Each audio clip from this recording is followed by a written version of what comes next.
Willie Robertson of Duck Dynasty fame, he knew that Donald Trump had a real shot. He's the new author of The American Fisherman, How Our Nation's Anglers Founded, Fed, Financed, and Forever Shaped the USA. Willie, welcome. Good to have you here. Good to be here. So you've been a Trump supporter, actually, pretty much from the get-go, right? Pretty good while, yeah, since the end of last summer. And what is it that you saw in him that you thought could actually get him as far as he's gotten?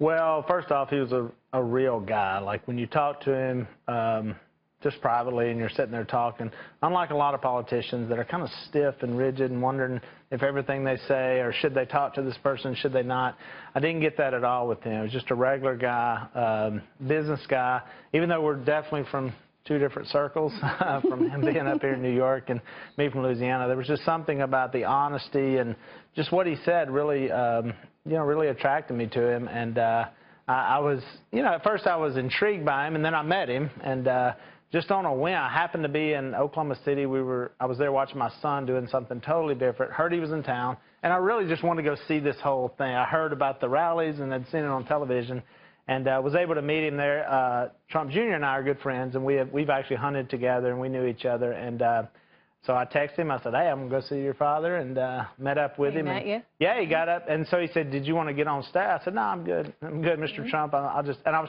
trying to kind of hide because I didn't want it to be a big story. It was his stage, his thing, and so I was kind of hiding in the stairwell. And he got up, and I thought he was going to mention me right off the bat. He didn't, and I thought, oh, all right, I made it through that. And then 30 minutes deep, he stopped his speech, and he looked around, and he said, "Where's Willie?"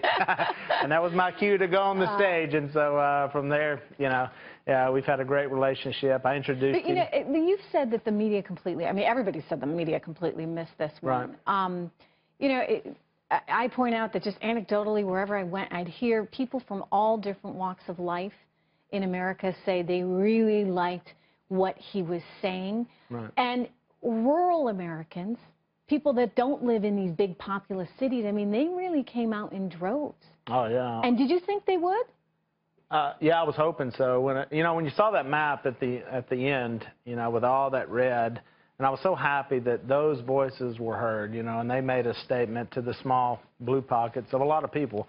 But all of that sea of red, and I know as a guy who, has a television show, who you wonder how many people watch that show. And as I looked at that map, probably a lot of those counties were viewers of our show. And there was a realness about him, and I think ultimately we wanted change. And so, do you think he can accomplish a lot? I mean, we've been watching all these protests right now, the left continually feeding this, perhaps, as I've pointed out, maybe to keep themselves relevant.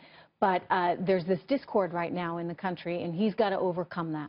Well, they're angry and upset, which I think, I mean, for people that didn't vote for President Obama, I think probably people were upset, but, they didn't show it in that manner.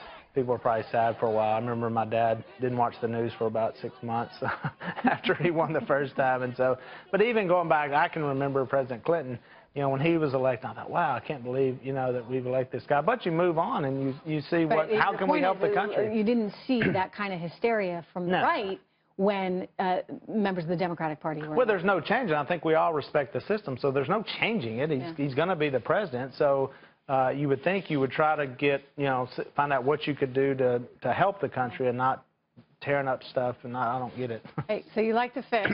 I like to fish. American Fisherman. Yeah, we wrote this. It's a historical account of how fishing's really impact this country. It brings us all the way up to today. We talk about past presidents. George Washington was a commercial fisherman, believe it or not, by trade. Yeah, his most successful business was that. And so, yeah, it really factored into the Revolutionary War, the Civil War. We found some great stories that really come to life. And, yeah, so we put it all in the book. Fishing's a lot of fun. I was telling you, my kids Your kids caught a couple fish this weekend. You started a lifetime of little anglers there. Maybe.